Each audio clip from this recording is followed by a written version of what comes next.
even though this is the first time that NIREC is organizing something of this nature, it is very much part and parcel of the objective, the mission and vision of Nigerian Interreligious Council. I'm in a position to know what these are because by God's grace, I was at the beginning and the birth of this institution. The main objective of NIREC is to find ways and means of facilitating good relationship between adherents of the two major religions that are practiced in Nigeria, Christianity and Islam. This idea of promoting and encouraging good relationship between adherents of our different religions is carried out not only by the big meetings that everybody hears about, the assemblies of NIREC, which generally attract national news coverage, but also by other ways and other means, because it is not enough that the emirs, the sultans, the archbishops, and the imams agree. The rest of the people too must follow suit. And that is why it is good that NIREC also gets interested in bringing young people together for a situation like this, thereby helping them to generate a sense of fraternity, to use a very current word now. Fraternity means you are brothers among yourselves, irrespective of what religion you belong to. Brothers because we have one common Father to whom we all invoke. This particular aspect of the NIREC work is important, in my own opinion, at least for two good reasons. The first reason is that it has to do with sports. And sports has about the fact, one thing about sports is that it helps people to be able to struggle and compete without becoming enemies, winning and losing games with goodwill and remaining friends. In every situation, there will be winners, there will be losers. And if we are good sports people, we will be able to cope and even improve our lives simply by participating in the sports.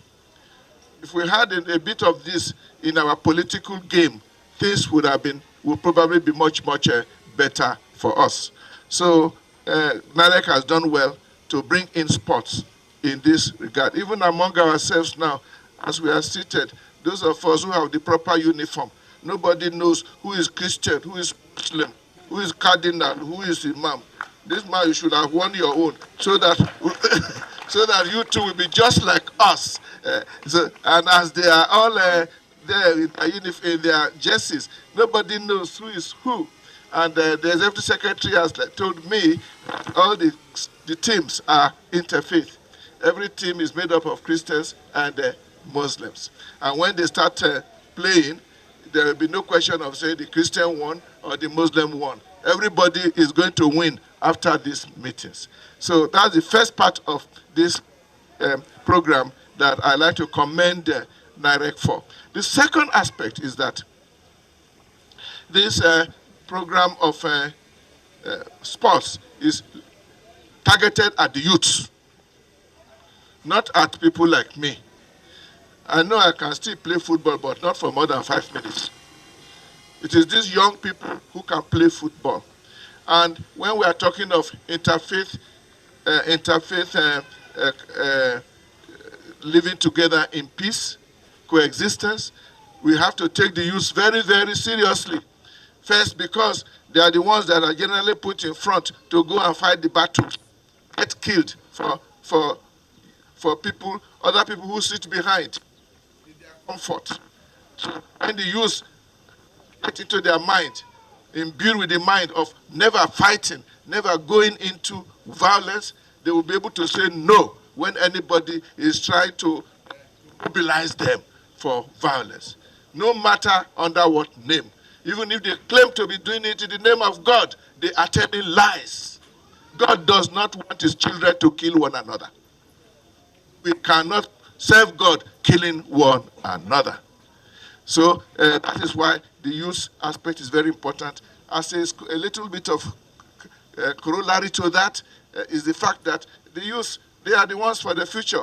In 25 years' time, this will be the people sitting here now. We who are sitting here now, I don't know about you, but me, I will be in paradise already. And so, if you are talking of Nigeria, of the future, these are the people we must focus on. And they are already starting now, and I'm sure, like that, don't forget, even we are not satisfied with the Nigeria we have. I'm ashamed if I'm going to go to heaven and leave this Nigeria the way it is. I'm praying that God will let Nigeria really take off better before I die. So that you people will now, so we can now leave you to grow and have a country that will become wonderful, respected all over the world, where children can go to school anywhere without fear and anxiety, and where you can just take a taxi and go to your village without anxiety that stop you on the way. It's possible. In fact, it must be done. So the future is here, and this kind of games helps us to prepare. I'm asked to make brief remarks. I think my remarks are almost getting more than brief, and I have finished. Thank you very much, Father Omonokwa. Thank you very much, Dr. Nnamdi. My children, God will bless all of you. In fact, God has blessed all of you. And we wish you a wonderful game.